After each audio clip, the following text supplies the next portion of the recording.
Minggu lepas kita dah belajar tentang elektrolisis. Elektrolisis di mana pemilihan ion dalam elektrolisis adalah berdasarkan kepada nilai inok. Nilai inok. So hari ini kita nak masuk faktor yang kedua elektrolisis, iaitu faktor kepekatan.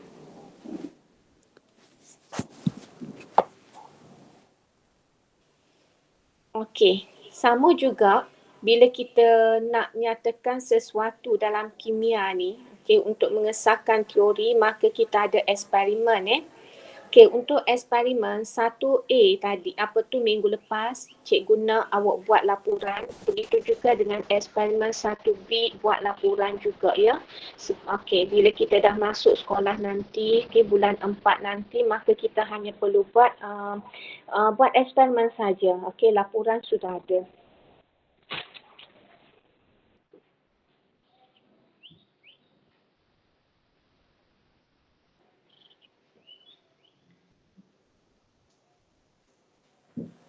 Eksperimen 1B ini adalah untuk mengesan kepekatan, kesan kepekatan ion dalam larutan terhadap pemilihan ion untuk di-discharge ataupun dinyahcas. Di mana tujuan kita adalah untuk mengkaji kesan kepekatan ion di dalam asid hidroklorik terhadap pemilihan ion untuk dinyahcaskan. Jadi bila kita kata kat sini kesan kepekatan ion, maka kepekatan ion ini adalah boleh ubah dimanipulasi. Kemudian pemilihan ion untuk dinyahcaskan pada elektrod. Pada elektrod, maka yang kita spesifik adalah anod, maka kita nak tengok ion yang dinyahcaskan di anod. Dan yang kita malarkan adalah kedua-dua kita guna asid hidroklorik, dan faktor yang satu lagi kita malarkan adalah kedua-dua kita menggunakan elektrokarbon. Jadi kalau kita tengok kat sini, dia ada sel elektrolisis. Macam mana dikatakan sel elektrolisis? Sel elektrolisis, inilah sel elektrolisis. Di mana kita tuangkan asid hidroklorik ke dalam sel elektrolisis sehingga setengah penuh. Kemudian kita isikan isikan 2 tabung uji dengan asid hidroklorik 1 mol per desimeter padu sehingga penuh, dan telangkupkan tabung uji itu ke atas elektrod karbon di dalam sel elektrolisis. Kemudian sambungkan elektrod karbon pada suis ammeter bateri dan wayar penyambung dan hidupkan suis. Inilah sel dia.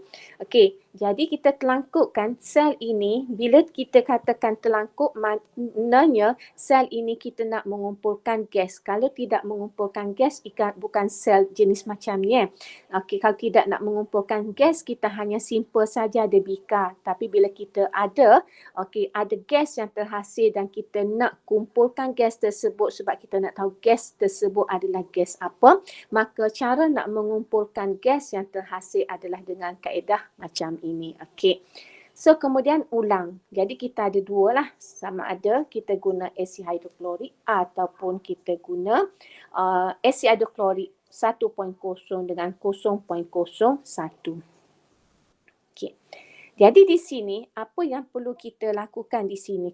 Lakukan di sini di mana yang pertama, bila kita tengok sel elektrolisis ini, sama juga step kita macam sebelum. Step kita macam sebelum, iaitu kita kena kenal pasti anode kathod. So kat sini simbol panjang bagi bateri adalah positif, pendek adalah negatif. Negatif pada bateri, negatif pada elektrod, positif pada bateri, positif pada elektrod. Manakala ini adalah anode, ini adalah kathod, ini adalah anode, ini adalah kathod.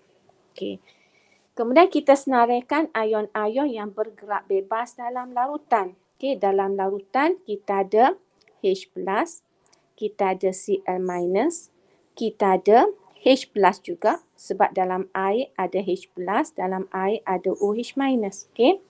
Jadi apa yang berlaku kat sini? Ion yang bercharge positif ni akan tertarik ke kathod, manakala ion yang bercharge negatif akan tertarik ke anode. Di kathod hidrogen yang dipilih lah. Sebab dia tak ada pilihan kat sini. Hidrogen dengan hidrogen. So tak ada pilihan. So hidrogen yang dipilih untuk dinyacaskan. Jadi yang berlaku di katot. So katot. Okay, yang dipilih untuk dinyacaskan adalah H+. Hasilnya adalah gas hidrogen. Plus, kena plus juga, plus apa? Plus E. Kita pun balance, H ada 2, tak 2 kat depan, tak 2 kat depan. Maka apa yang kita nampak kat sini, kita akan nampak gelembung gas tidak berwarna terhasil dan gas ia adalah gas H2. Okay.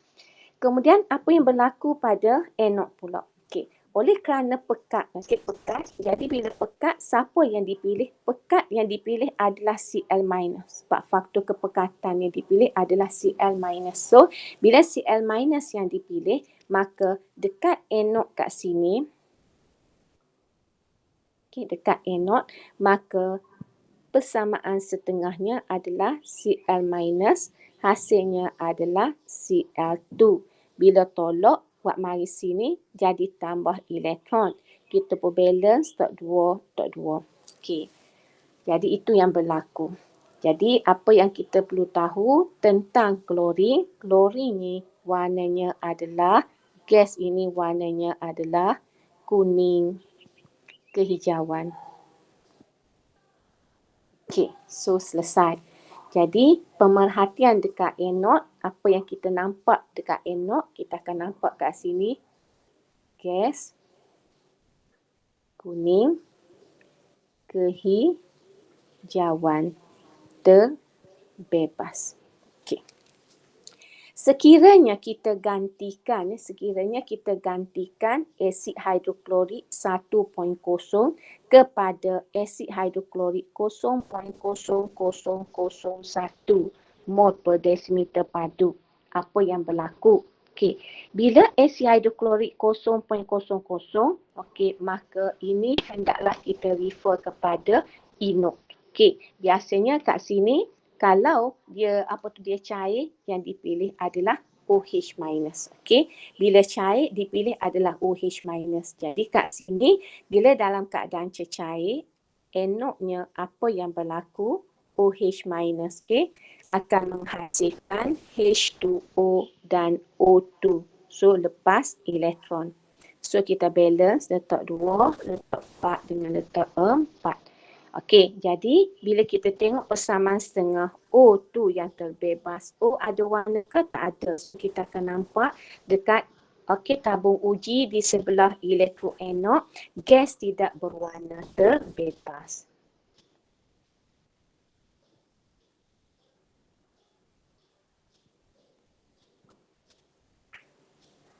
Gas tidak berwarna terbebas. Okey. So sekarang kita pergi kepada soalan. Okay, bagi setiap asid hidroklorik 1.0 dengan 0.001, namakan hasil yang terbentuk pada anod semasa elektrolisis. Maka dia kata kat sini namakan hasil. Bila namakan hasil, untuk yang ni hasilnya apa dia tadi? Gas klorin. Okay. Untuk yang ni gas apa tadi? Gas oksigen. Okey.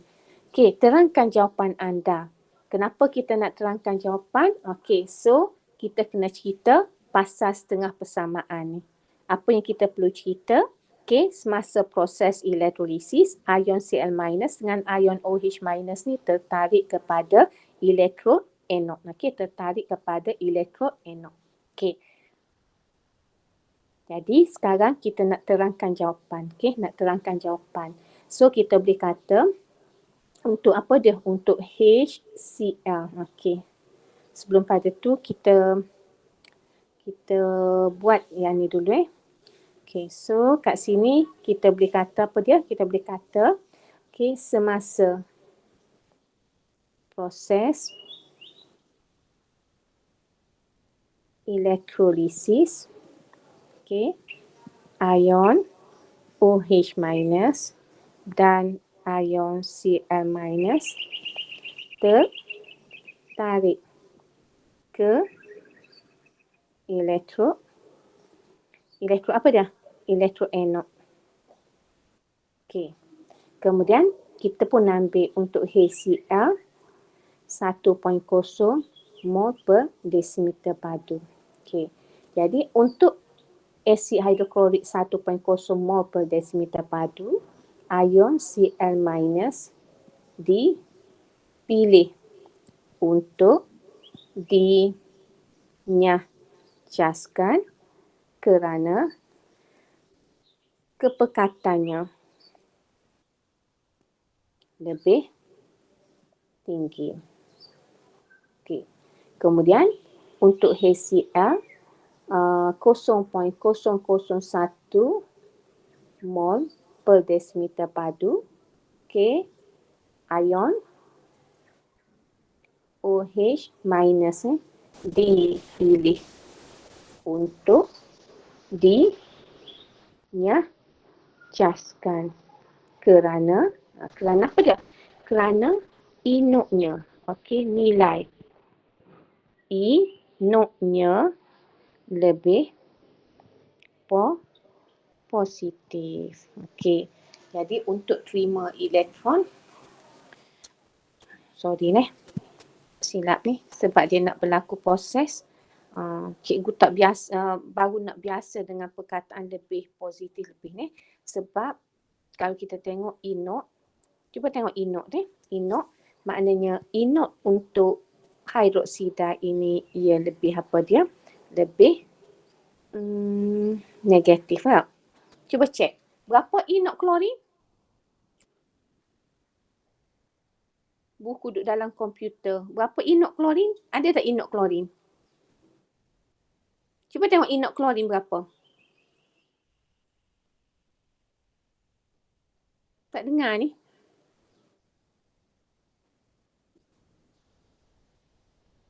Berapa inok klorin? Cuba tengok. Positif 1.3 ne. Positif 1.3 ne. Inok klorin Cikgu tulis sini. Inok klorin. Inok klorin. Okay, so Cl minus kan. Cl minus. Dia Cl minus ke Cl2 dia tulis? Cl2. Plus 2 elektron kan? Cl Jadi minus. Cl minus. Okay, inok dia berapa? Positif? Positif 0.3 ne. 0.3 nevu. Okey, inok OH minus?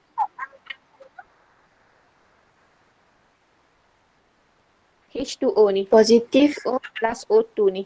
Plus elektron membentuk OH minus ni. Berapa inok dia?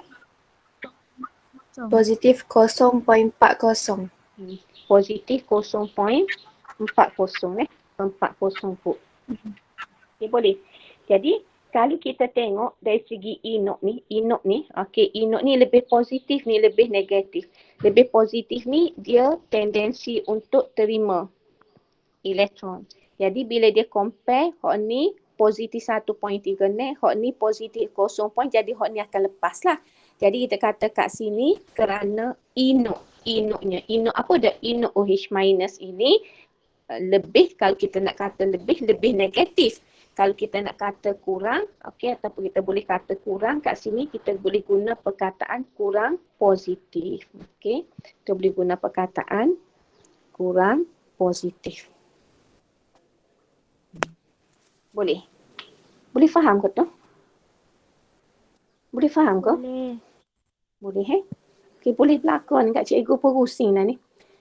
Okey, tulis tengah persamaan. Dah ada dah kan? Cikgu dah bincang tadi. Okey, kemudian kita nak tengok definasi secara operasi. Apa yang kita perlu tahu tentang definasi secara operasi? Dia kena ada dua perkataan untuk mendefinasikan secara operasi.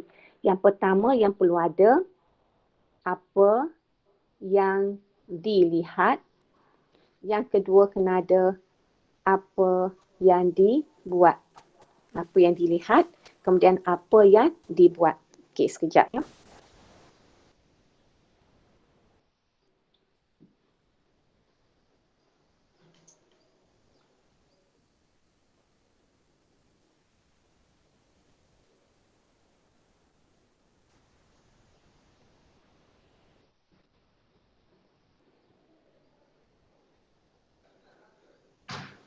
Okey. So, definasi secara operasi adalah tadi apa yang dilihat, apa yang dibuat. Dia tak ada dah benda tu. Cikgu tak erti lah guna Keynote ni sebenarnya. Dia jadi hilang dah. Kita bincang tadi. Okey, tak apalah. Okey. So, bila kita nak mendefinasikan secara operasi, definasi secara operasi ni kena ada ayat. Okey, apa yang dilihat. Okey, kena ada lagi apa yang dibuat.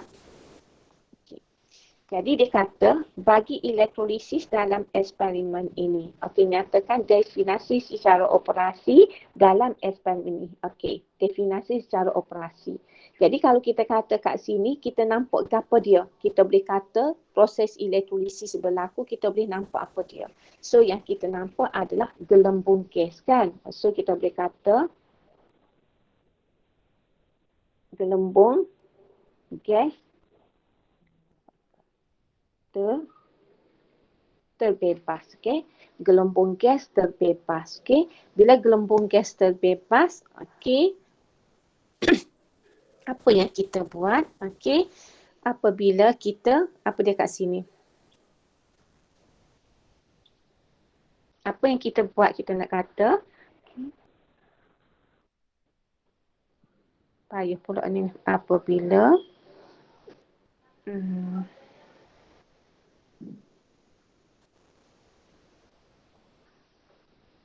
HCl ni dimasukkan ke dalam sel elektrolisis dan disambung ke bateri. Okey. Gelembung gas terbebas. So kita nampak apa dia? Nampak gelembung gas terbebas. So kita buat apa? Kita masukkan asid hidroklorik dalam sel elektrolisis. Kemudian kita sambungkan, sambungkan, dan disambungkan ke bateri, disambungkan, sekejap ya. Dan kedua-dua elektrod disambung kepada bateri. Okey, itu kita panggil definasi secara operasi. Jadi bila kita nak tengok definasi secara operasi, kita tengok adakah apa yang dilihat, ada gelembung gas terbebas. Okey, ada tak apa yang dibuat? Ada. Kita buat elektrolisis dengan asid hidroklorik termasuk dalam sel elektrolisis dan kedua-dua kita sambung kepada bateri. Okey, kemudian setelah elektrolisis, asid hidroklorik dijalankan selama 1 jam. Nyatakan pemerhatian di anod. Dia kiranya 1 jam tu lama lah. Bila 1 jam lama,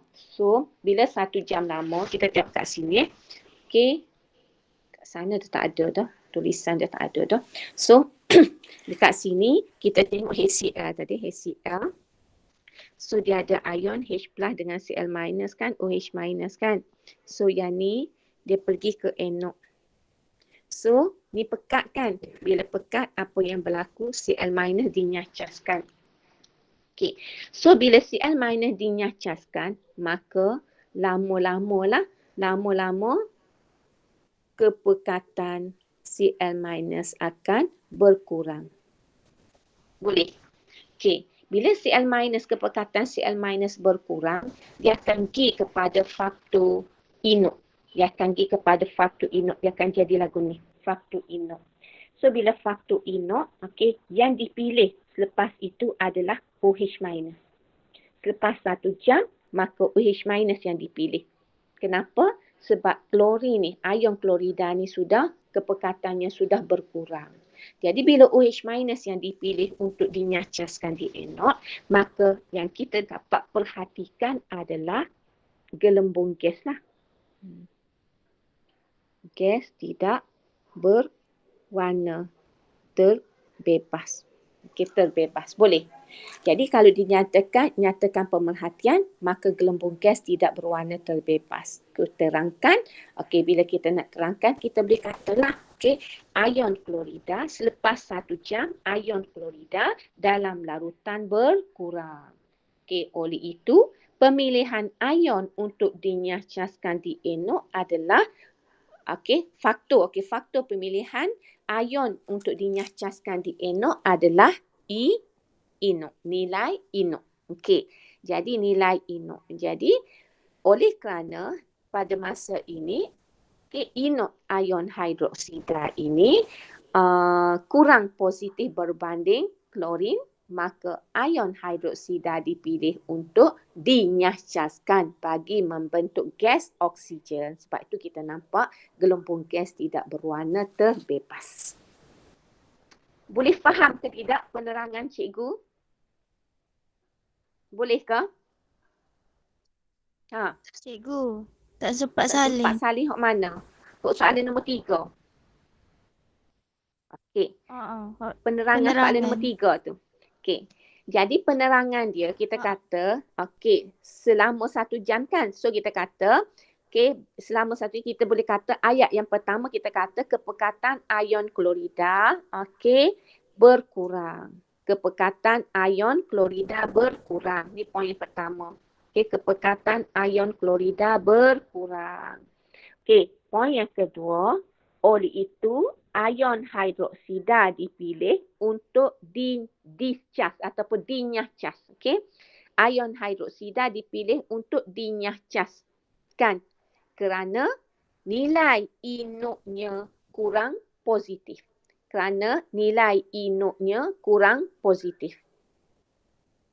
Boleh? Boleh Boleh cikgu. Jadi, kalau kita nak tambah lagi, kita boleh kata ion hidroksida dinyahcaskan dan membentuk gas oksigen yang kita nampak sebagai gelembung gas tidak berwarna tersebut. Okey, orang lain ada masalah nak tanya? Ada masalah nak tanya? Tak ada? Tak ada ke? Ya. Tak ada? Senyap sunyi ni. Tak ada.